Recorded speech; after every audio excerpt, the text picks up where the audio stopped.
İslam dinində bir qadına kimsə iftira atarsa, bir qadına əxlaq, yəni fahişə deyərsə, zinakar deyərsə, əgər bu dediyini subut eləməzsə, millətin önündə rüsvay edici şəkildə 80 dənə şallah vurulmalıdır.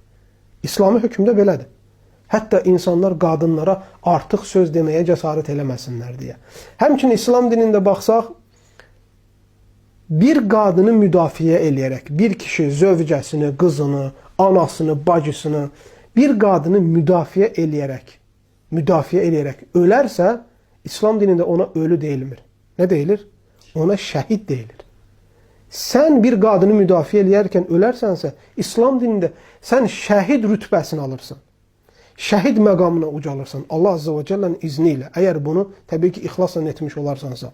Sən təsəvvür elə, İslam dini qadına o qədər hörmət qoyur ki, hətta İslami əhkamları belə qadının üzərində bəzilərini xəfifləşdirir. Məsələn, həcə getmək İslamın 5 ərkanından biridir, düzdürmü?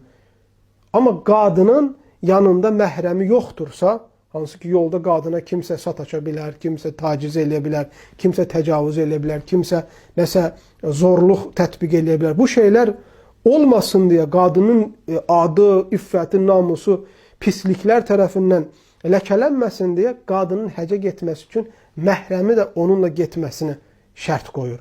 Yoxdursa bu qadına həc etmək vacib deyil.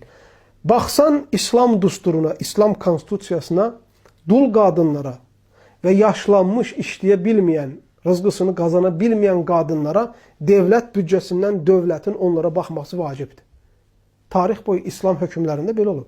Bir qadın duldursa, ərini itiribsə, qadın yetimlər saxlayırsa, qadın yaşlanıbsa, ona beytulmal deyirlər. Dövlət büdcəsindən hakim onlara maaş ayırır. İslam hüququnda budur. Sən deyə bilərsənmi bugünkü gündə bu qədər hüquqdan sonra İslam dini qadına zülm eləyir? İslam dini qadını ana olanda da müdafiə edir, zövcə olanda da müdafiə edir, qız olanda da müdafiə edir, bacı olanda da müdafiə edir.